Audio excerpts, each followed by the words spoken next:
pour viabiliser ces territoires, donc il nous faut non seulement de la ressource humaine de qualité, mais aussi une ressource financière. Donc c'est des communes qui manquent de tout. Mais à travers le PACASEN aujourd'hui, qui va renforcer d'abord la ressource humaine des collectivités territoriales, ensuite les ressources financières. Donc je peux dire que bientôt notre commune va entrer dans l'histoire du Sénégal. Rufisque a un énorme potentiel sur l'attractivité du territoire. Des territoires.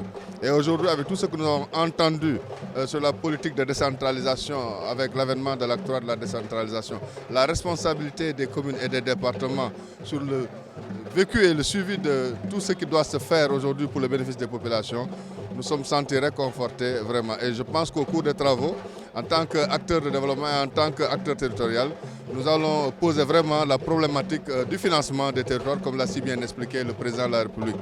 C'est vrai qu'aujourd'hui, sur le plan de la loi, nous avons une largesse des points de vue sur la mission des collectivités territoriales. Aujourd'hui, ce qui nous manque, c'est l'outil qui permet vraiment que la décentralisation soit très efficace.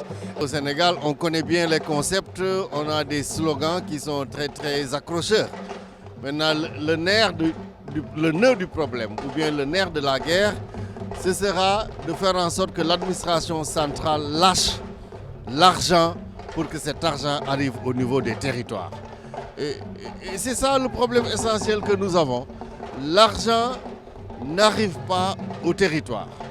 Et je crois que l'enjeu ici, on va essayer de se convaincre.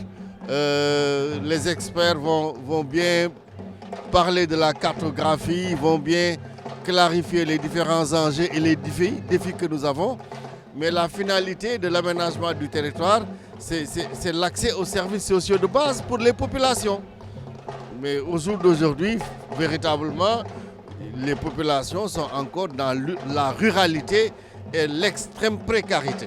On sent qu'il y avait une disparité, il y avait aussi des problèmes de territoire au niveau de nos localités. Ce qui fait que s'il y a une possibilité de pouvoir faire une correction, ce sera une très bonne chose. Cela nous a vraiment rassurés. Et on se dit que, en tout cas, si cette orientation est appliquée, elle permettra aux populations de se sentir beaucoup plus à l'aise au niveau de leur terroir. Et les terroirs seront des terroirs viables, comme ils l'ont indiqué.